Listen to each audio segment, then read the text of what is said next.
আসসালামু আলাইকুম প্রিয় শিক্ষার্থীবৃন্দ, তোমাদের সকলকে স্বাগতম জানাচ্ছি। আজ আমরা তোমাদের গণিত বইয়ের ৫৩ পৃষ্ঠার অঙ্কগুলো সমাধান করব। বন্ধুরা, তোমরা যারা আমার চ্যানেলকে এখনো সাবস্ক্রাইব করনি, তারা সাবস্ক্রাইব করে আমার চ্যানেলের পাশে থেকো। এই ভিডিওটি ভালো লাগলে তোমার সহপাঠীদের সাথে শেয়ার করিও, যাতে তারাও এই বিষয়ে উপকৃত হতে পারে। প্রশ্নে দেওয়া আছে, রিমার কাছে লাল ও নীল রঙের দুইটি ফিতা আছে। লাল ফিতাটির দৈর্ঘ্য 3/2 মিটার এবং নীল ফিতাটির দৈর্ঘ্য 4/3 মিটার। এখানে কোনটি বড়? এখানে হরগুলো সমান নয়। সমান হর বা সমহর হলে সহজেই তুলনা করতে পারতাম। লাল ফিতাটির হর হলো 3 এবং নীল ফিতাটির হর হলো 4। দুইটি হর সমান নয়। আমরা সমতুল ভগ্নাংশের ধারণা ব্যবহার করব। এই ভগ্নাংশগুলোকে একই হর বা সমহর বা সাধারণ হর বিশিষ্ট করতে হবে। 3/2 এবং 4/3 এই দুইটি ভগ্নাংশের হরকে আমরা সমান হর করব। প্রতিটি ভগ্নাংশকে 2, 3, 4, 5, 6 এভাবে গুণ দিয়ে আমরা দেখব। 3/2কে প্রথমে আমরা 2 দিয়ে গুণ দিই। 2 দুগুণে 4, 3 দুগুণে 6। 4/3কেও 2 দিয়ে গুণ দিই। 3 দুগুণে 6, 4 দুগুণে 8। এখন হর হলো 6 আর এই হর হলো 8, অর্থাৎ হর দুইটি সমান হয়নি। 3/2 ভগ্নাংশকে আবার 3 দিয়ে গুণ দিই। 3 দুগুণে 6, 3 তিরিকা 9। 4/3কে 3 দিয়ে গুণ দিই। 3 তিরিকা 9, 3 চারা 12। এখন হর হলো 9 আর এই হর হলো 12, এখনো সমান হর হয়নি।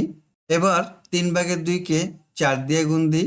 4 দুগুণে 8, 3 চারা 12। 4/3কেও 4 দিয়ে গুণ দিই। 3 চারা 12, 4 চারা 16।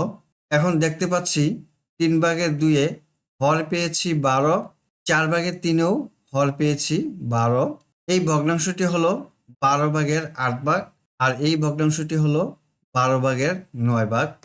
এখানে লব হলো 8 আর এখানে লব হলো 9। 8-এর চেয়ে 9 বড়। তাহলে 12/8 বড় না 12/9 বড়? অবশ্যই 12/9 বড়। 12/8 আসছে 3/2 থেকে, আর 12/9 আসছে কোত্থেকে? 4/3 থেকে। তাহলে আমরা বলতে পারি 3/2 হলো ছোট আর 4/3 হলো বড়। যখন হরগুলো একই হয় তখন যে ভগ্নাংশের লব বড় সেই ভগ্নাংশটি বড় হয়। এখানে 8-এর চেয়ে 9 বড়, সুতরাং 12/9 12/8 থেকে বড়, অর্থাৎ 4/3 3/2 থেকে বড়। তাহলে নীল ফিতাটি বড়। 4/3 হলো নীল ফিতা। কয়েকটি ভগ্নাংশের হর ভিন্ন হলে সেগুলোকে আমরা অসমহর বিশিষ্ট ভগ্নাংশ বলি। অসমহর বিশিষ্ট ভগ্নাংশ কাকে বলে আমরা শিখলাম। বন্ধুরা, তোমরা এই সংজ্ঞাটি মুখস্থ করে রাখবা। এগুলোর মধ্যে তুলনা করতে হলে প্রতিটি ভগ্নাংশকে সমহরে পরিণত করতে হয়। 1 নম্বরে দেওয়া আছে 5/3 এবং 3/2 ভগ্নাংশ দুইটিকে সমহর বিশিষ্ট ভগ্নাংশে রূপান্তর করে তুলনা করি।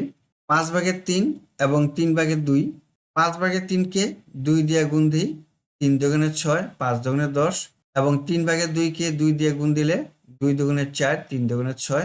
5/3কে 3 দিয়ে গুণ দিব। 3 তিরিকা 9, 3 পাঁচা 15। 3/2কে 3 দিয়ে গুণ দিব। 3 দুগুণে 6, 3 তিরিকা 9। এখন হর পেলাম 15, এখানে হর 9। দুইটি হরই সমান নয়। 5/3কে আবার 4 দিয়ে গুণ দিই। 3 চারা 12, 4 পাঁচা 20। 3/2কে 4 দিয়ে গুণ দিই। 4 দুগুণে 8, 3 চারা 12। এখানে সমহর এখনো পাওয়া যায়নি। 5/3কে 5 দিয়ে গুণ দিলে 3 পাঁচা 15, 5 পাঁচা 25। 3/2কে 5 দিয়ে গুণ দিলে 5 দুগুণে 10, 3 পাঁচা 15। এবার দেখো 5/3 ভগ্নাংশের এখানে আমরা 15 হর পেলাম। 3/2 ভগ্নাংশের এখানেও আমরা 15 হর পেলাম। এই দুইটি ভগ্নাংশের মধ্যে 9 হলো লব এবং 10 হলো লব। 10 9-এর চেয়ে অবশ্যই বড়। তাহলে বড় হলো 15, 10 আর ছোট হলো 15, 9। 15, 9 আসছে 5/3 থেকে আর 15, 10 আসছে 3/2 থেকে। তাহলে আমরা বলতে পারি 3/2 হলো বড় আর 5/3 হলো ছোট। এখানে লিখে দেওয়া আছে 9 ছোট 10 বড়, সুতরাং 15/9 থেকে 15/10 বড়, অর্থাৎ 5/3 থেকে 3/2 বড়। প্রিয় শিক্ষার্থী বন্ধুরা, আশা করি আজকের অঙ্কগুলো তোমরা বুঝতে পেরেছো। আজ তাহলে এ পর্যন্তই। আল্লাহ হাফেজ।